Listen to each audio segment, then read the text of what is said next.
Shalom semuanya. Tema Natal kita tahun 2022 adalah Yesus pembawa pengharapan baru. Ayat emasnya dari Kolose 1 ayat 27 yang berkata, kepada mereka Allah mau memberitahukan betapa kaya dan mulianya rahasia itu di antara bangsa-bangsa lain, yaitu Kristus ada di tengah-tengah kamu. Kristus yang adalah pengharapan akan kemuliaan. Haleluya. Sesuai dengan Lukas 2 ayat 8 sampai dengan 12. Ketika gembala-gembala yang tinggal di padang menjaga kawanan ternak mereka di malam hari, tiba-tiba berdiri seorang malaikat Tuhan dekat mereka. Dan kemuliaan Tuhan bersinar meliputi mereka. Dan mereka sangat ketakutan. Lalu kata malaikat itu kepada mereka, jangan takut, sebab sesungguhnya aku memberitakan kepadamu kesukaan besar untuk seluruh bangsa. Hari ini telah lahir bagimu juru selamat, yaitu Kristus Tuhan di kota Daud. Dan inilah tandanya bagimu, kamu akan menjumpai seorang bayi dibungkus dengan lampin dan terbaring di atas palungan. Kelahiran Yesus Kristus sebagai juru selamat yang berarti lahirnya sang pembawa pengharapan baru bagi dunia akan memberikan kesukaan besar bagi seluruh bangsa. Alkitab berkata, semua orang telah berbuat dosa. Semua orang telah berbuat dosa dan telah kehilangan kemuliaan Allah. Upah dosa ialah maut, mati, tempatnya di neraka. Neraka adalah tempat yang sangat mengerikan. Jangan sampai masuk neraka. Yesus Kristus lahir ke dalam dunia ini sebagai juru selamat yang bisa diartikan pembawa pengharapan baru untuk menyelamatkan manusia dari hukuman kekal selama-lamanya di neraka. Kelahiran Yesus Kristus disambut dengan nyanyian pujian oleh malaikat-malaikat dan sejumlah bala tentara surgawi yang memuji Allah, katanya, kemuliaan bagi Allah di tempat yang maha tinggi dan damai sejahtera di bumi di antara manusia yang berkenan kepadanya. Kemuliaan bagi Allah di tempat yang maha tinggi, damai sejahtera di bumi di antara semua umat manusia yang berkenan padanya. Kemuliaan bagi Allah di tempat yang maha tinggi, damai sejahtera di bumi di antara semua umat manusia yang berkenan padanya. Di antara semua umat manusia yang berkenan padanya.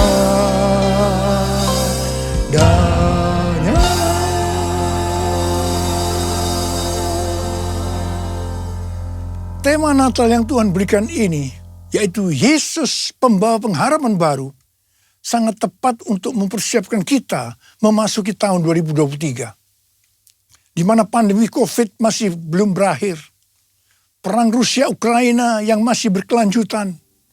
Informasi tentang inflasi dan resesi ekonomi tahun 2023 diberitakan di semua platform media sosial. Sesuai dengan apa yang disampaikan oleh Pastor D, seorang hamba Tuhan dari Perth, Australia. Di mana Tuhan pada tahun 2023 akan kembali menggoncangkan bangsa-bangsa di dunia. Kita melihat Twitter, Facebook, disusul dengan Disney, Amazon, mulai mengadakan PHK secara besar-besaran. Rusia dan Inggris dinyatakan resesi. Di tengah situasi yang seperti ini, Tuhan berbicara, Yesus pembawa pengharapan baru ada di tengah-tengah kamu. Dialah pengharapan akan kemuliaan. Dalam Kolose 1 ayat 27 ini, kata pengharapan dalam bahasa aslinya memiliki arti mengharapkan dan yakin sesuatu yang baik akan terjadi. Itu artinya Yesus yang ada di tengah-tengah kita membuat kita memiliki keyakinan dan iman yang teguh dalam menghadapi segala situasi dan kondisi apapun. Haleluya! Sebagai pembawa pengharapan baru, Yesus tidak berada jauh dari kita. Ia Allah yang maha hadir, yang mustahil difahami oleh otak manusia yang hanya segede bakpao, namun menyatakan dirinya sebagai Immanuel, yang artinya Tuhan beserta kita, Tuhan bersama kita. Pertama-tama melalui kelahirannya sebagai manusia, yang kita peringati sebagai peristiwa Natal. Kemudian melalui Roh Kudus yang diberikannya, tinggal berdiam di dalam hidup kita. Ini semua dapat diartikan bahwa Yesus ada di dalam kita. Itulah sebabnya kita selalu punya pengharapan. Haleluya! Keberadaan Yesus sebagai pembawa pengharapan baru di tengah-tengah kita. Inilah yang dikatakan oleh Rasul Paulus kepada jemaat Kolose sebagai pengharapan akan kemuliaan. Kemuliaan ini menunjukkan pada hari kebangkitan, ketika orang kudus akan menerima tubuh baru mereka yang dimuliakan, atau yang dikenal dengan pemuliaan atau glorification. Kita mengenal ada 3 tahap proses keselamatan. Tahap yang pertama, pembenaran atau justification. Kita dibenarkan bukan karena perbuatan baik kita, tetapi karena kasih karunia Tuhan yang kita responi dengan iman. Pada tahap ini, setelah kita bertobat dan menerima Tuhan Yesus sebagai juru selamat, kita akan mengalami kelahiran baru.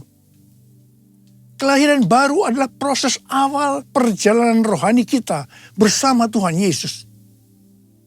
Tahap yang kedua dari proses keselamatan adalah pengudusan atau sanctification.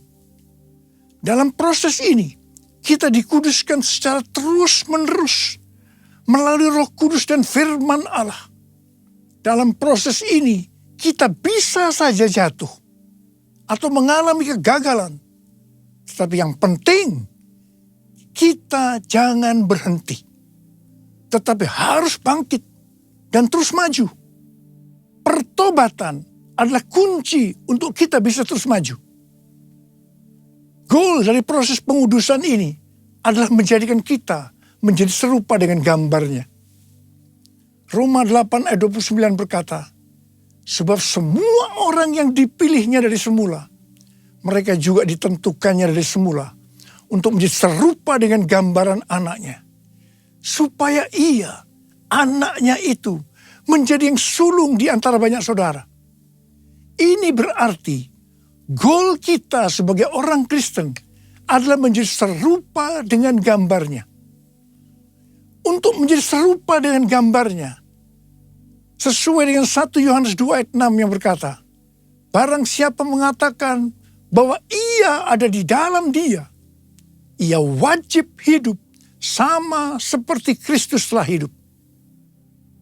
Karena kita hidup sama seperti Kristus telah hidup, maka kita akan menjadi serupa dengan gambarnya.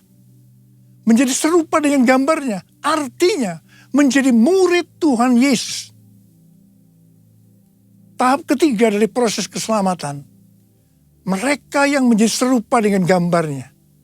Pada saat Tuhan Yesus datang di awan-awan untuk menjemput gerejanya, tubuh mereka akan menerima tubuh baru yang dimuliakan atau dikenal dengan pemuliaan atau glorification. Dan setelah itu kita akan diangkat bersama-sama untuk bertemu dengan Yesus Kristus di awan-awan. Dan kita akan masuk surga. Dan selanjutnya akan bersama-sama dengan Tuhan Yesus selama-lamanya. Haleluya! Alkitab Penuntun Hidup Berkelimpahan memberikan catatan. Penjelasan bahwa Kristus yang diam di dalam kita adalah jaminan untuk memperoleh kemuliaan dan hidup kekal. Ini akan terjadi hanya jikalau Ia tinggal di dalam kita. Dan kita terus-menerus berhubungan erat dengan Dia. Kita hidup intim dengan Dia. Betapa besar kasih-Mu Allahku, sehingga Kau berikan Yesus padaku, supaya aku tidak binasa, melainkan beroleh hidup yang kekal. Ku sembah Kau, ku sembah Kau, Engkau yang layak untuk ku sembah. Ku sembah Kau, ku sembah Kau, Engkau yang layak untuk ku sembah. Engkau yang layak, Engkau yang layak, Engkau yang layak untuk ku sembah. Perjumpaan kita dengan Yesus, pembawa pengharapan baru, akan mengubah jalan hidup kita secara radikal. Hal ini dikatakan seperti yang terdapat dalam 1 Petrus 1 ayat 3-5. Terpujilah Allah dan Bapa Tuhan kita Yesus Kristus, yang karena rahmat-Nya yang besar telah melahirkan kita kembali oleh kebangkitan Yesus Kristus dari antara orang mati kepada suatu hidup yang penuh pengharapan, untuk menerima suatu bagian yang tidak dapat binasa, yang tidak dapat cemar, dan yang tidak dapat layu, yang tersimpan di sorga bagi kamu. Yaitu kamu yang dipelihara dalam kekuatan Allah karena imanmu, sementara kamu menantikan keselamatan yang telah tersedia dinyatakan pada zaman akhir. Haleluya! Tema Natal Sinode Gereja Betel Indonesia adalah Yesus datang untuk mengubah jalan hidupku. Dalam Alkitab kita melihat bagaimana perjumpaan pribadi dengan Yesus membuat jalan hidup Paulus berubah.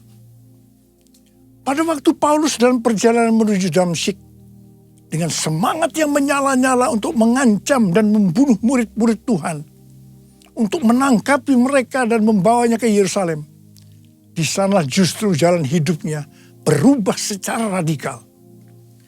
Paulus mengalami perjumpaan secara pribadi dengan Tuhan Yesus. Saulus, si penganiaya murid-murid Tuhan Yesus, diubahkan Tuhan menjadi Paulus, seorang murid Yesus dan rasul yang menjadikan banyak orang menjadi murid Tuhan Yesus. Ia memberitakan Yesus di rumah-rumah ibadat dan mengatakan bahwa Yesus adalah anak Allah. Perjumpaan kita secara pribadi dengan Yesus, pembawa pengharapan baru, juga harus mengubahkan kita menjadi murid Tuhan Yesus. Setelah Paulus secara pribadi mengalami perjumpaan dengan Yesus, pembawa pengharapan baru, ia berkata dalam Kolose 1 ayat 28 dan 29, Dialah yang kami beritakan, apabila tiap-tiap orang kami nasihati, dan tiap-tiap orang kami ajari dalam segala hikmat, untuk memimpin tiap-tiap orang kepada kesempurnaan dalam Kristus.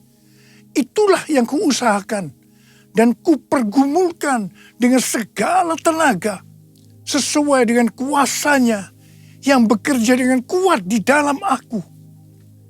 Jadi yang Paulus lakukan setelah dia berjumpa secara pribadi dengan Yesus, pembawa pengharapan baru.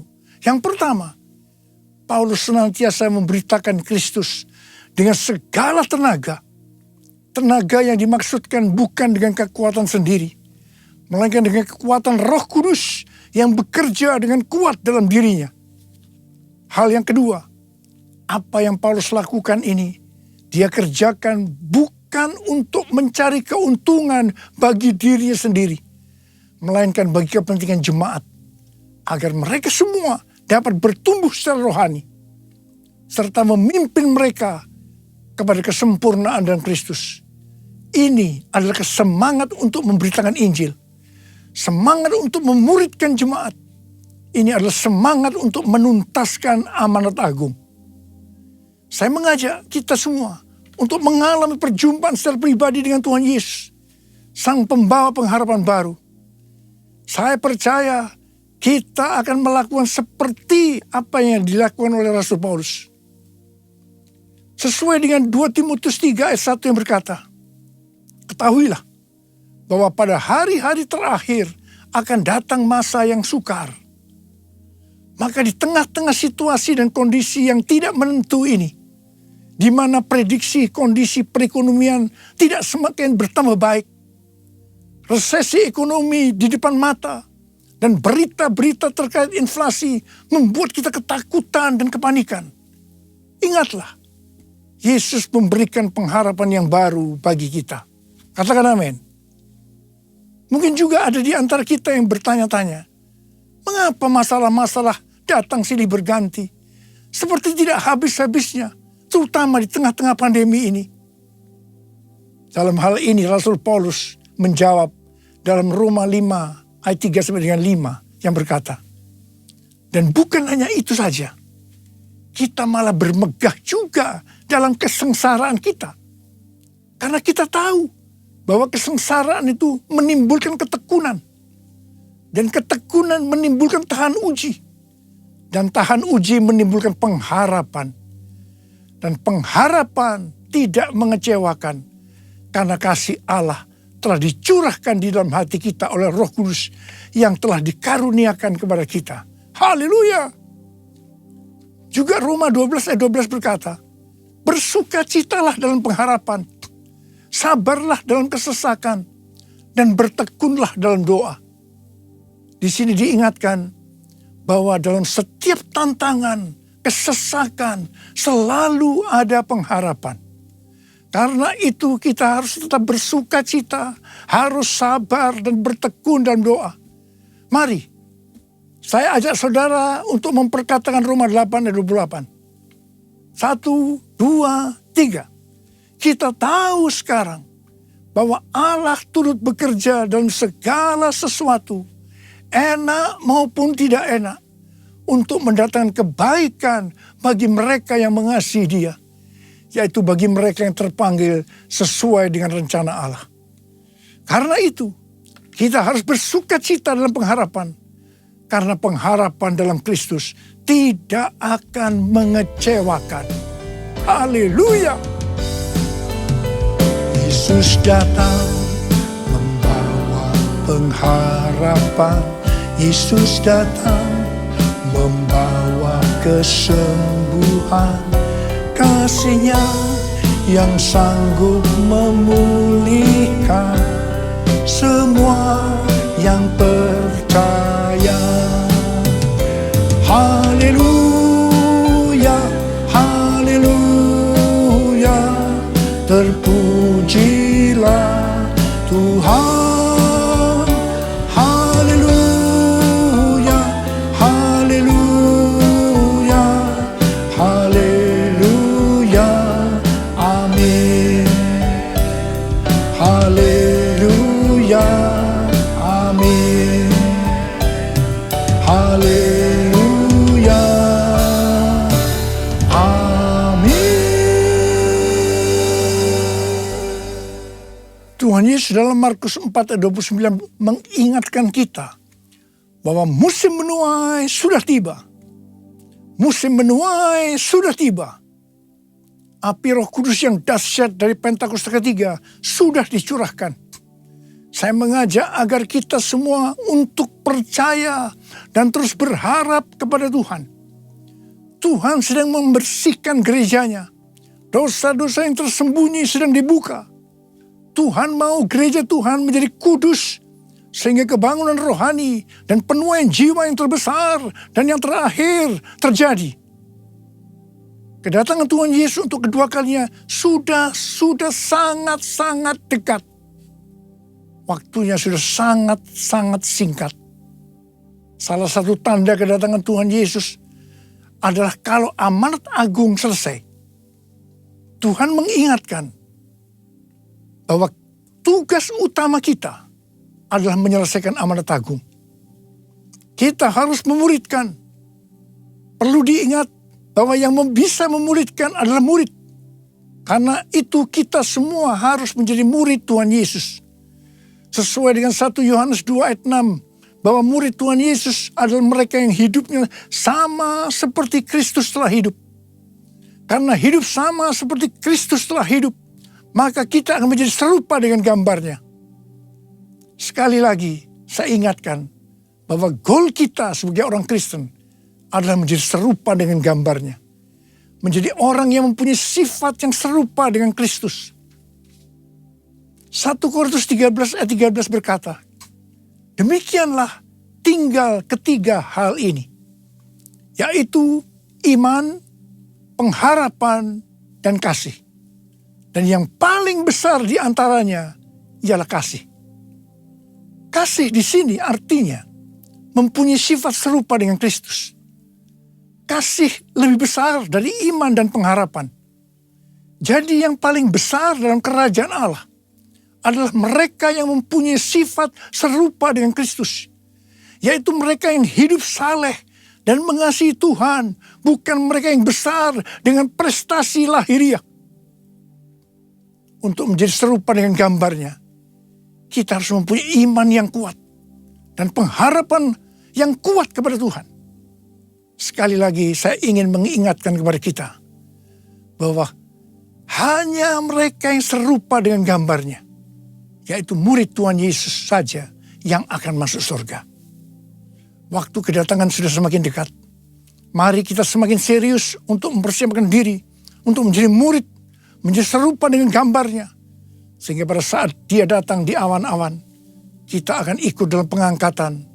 Dan selanjutnya masuk surga bersama Tuhan Yesus. Tema Natal tahun 2022, Yesus pembawa pengharapan yang baru, mengingatkan kita semua akan perbuatan yang besar dari Tuhan Yesus kepada kita semua. Karena semua orang telah berbuat dosa dan telah kehilangan kemuliaan Allah. Upah dosa adalah maut, mati. Tapi dia, Yesus yang tidak berdosa, telah dijadikan dosa oleh karena kita. Dia harus turun dari surga mulia, menjelma menjadi manusia, mati ganti kita, menyelamatkan kita dari hukuman kekal selama-lamanya. Tuhan Yesus luar biasa, perbuatannya besar, perbuatannya besar, perbuatannya besar, perbuatannya besar, perbuatannya besar, pujilah namanya. Perbuatannya besar, perbuatannya besar, haleluya. Perbuatannya besar, puji Tuhan. Perbuatannya besar, pujilah namanya. Pujilah Tuhanku dengan segenap hatiku, pujilah namanya. Pujilah Tuhanku, pujilah Tuhanku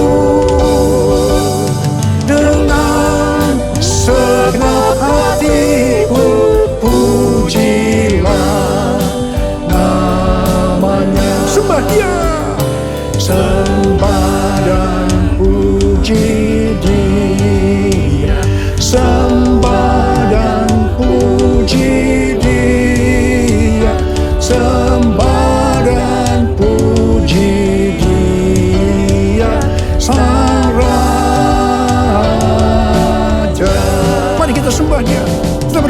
saat ini. Berbahasa roh, berbahasa roh. Sembah dia, sembah dia. Oh Tuhan terima kasih, Tuhan terima kasih, Tuhan terima kasih. Oh Tuhan, sembah dan puji Dia, sembah dan puji Dia, sembah dan puji Dia Sang Raja, sembah dan puji Dia Sang Raja.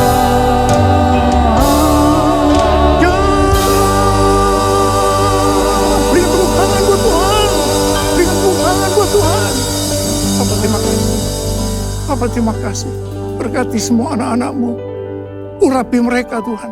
Akan memasuki tahun 2023, pengurapan Tuhan turun atasmu. Terima, terima pengurapan Tuhan, terima. Sembuh dalam nama Yesus, sembuh dalam nama Yesus. Dipulihkan dalam nama Yesus, pulihkan. Terima kasih, terima kasih. Bapa Engkau baik, Tuhan Yesus baik, Tuhan Yesus Engkau baik. Terima kasih, terima kasih, terima kasih, terima kasih, terima kasih. Dalam nama Yesus, amin. Saudara, sekali lagi saya akan mengucapkan kepada saudara semua, selamat Hari Natal 2022. Tuhan Yesus memberkati kita semua berlimpah, limpah, limpah. Amin. Mari angkat tangan saudara, terima berkat Tuhan. Kasih karunia yang berlimpah-limpah daripada Allah Bapa dalam Anak yang tunggal Yesus Kristus. Persekutuan yang manis dengan Roh Kudus menyertai saudara sekalian mulai hari ini sampai Tuhan Yesus datang menjemput kita di awan-awan dan bahkan sampai selama-lamanya. Yang percaya bersama-sama katakan amin. Kesukaan bagi dunia, penebus datanglah, beri hatimu kepadanya, sekalian nyanyilah, sekalian nyanyi.